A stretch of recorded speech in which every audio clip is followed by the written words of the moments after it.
Okay, sisi kwetu alikuwa anatupa ushirikiano kwa asilimia kubwa, kwa sababu yeye tulimkuta kwenye game kwa alikuwa ni legend.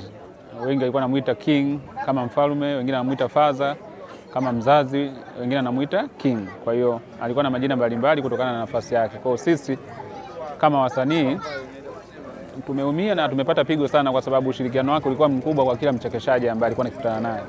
Okay, mimi nimekuwa kushiriki show zake nyingi. Show ya Dodoma nilikuja pia, lakini ilikuwa show ya mwisho. Mimi show ya mwisho ambayo nilifanya naye alifanya Dar. Kuna hoteli imenitoka kidogo jina, iko Sinza Mapambano pale. Alifanya show yake pale, iligongana na show ya Chekatu. Ingawa ya kwake ilikuwa na watu, yani alikuwa na target watu 100 tu. Kwa hiyo nilitoka kwenye show yake pale alafu nikaenda kuhudhuria show nyingine tena. Kwa hiyo hiyo ndo show yake ya mwisho ambayo naikumbuka alifanya Dar, na ambao mimi ni perform pia. Na nilitoa ushuhuda kidogo, kwa sababu mimi ni miongoni mwa watu ambao tulikutana muda kidogo hata kabla sijaanza kufanya stand up niko Mbeya.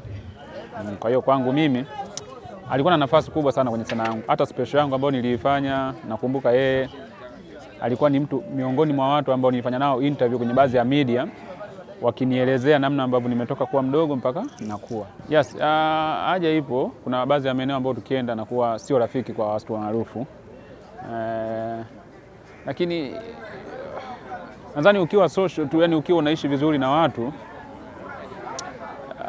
sidhani kama kuna haja pia kuwa na ulinzi, kwa sababu kuna baadhi ya watu wakubwa kabisa ambao wao wamejishajitengeneza kwamba ni sehemu ya jamii, hawazunguki na ulinzi. Na kwa jinsi ambavyo tulikuwa tunamfahamu Pilipili, sidhani kama kuna mtu alikuwa na makuu naye kiasi kwamba mpaka aanze kuzunguka na ulinzi. Kwa hiyo kama hiki kimetokea pia kinatukumbusha hata sisi kwamba bwana, usijiachie zaidi. Itabidi uwe na watu wako wa karibu, hata kama sio ulinzi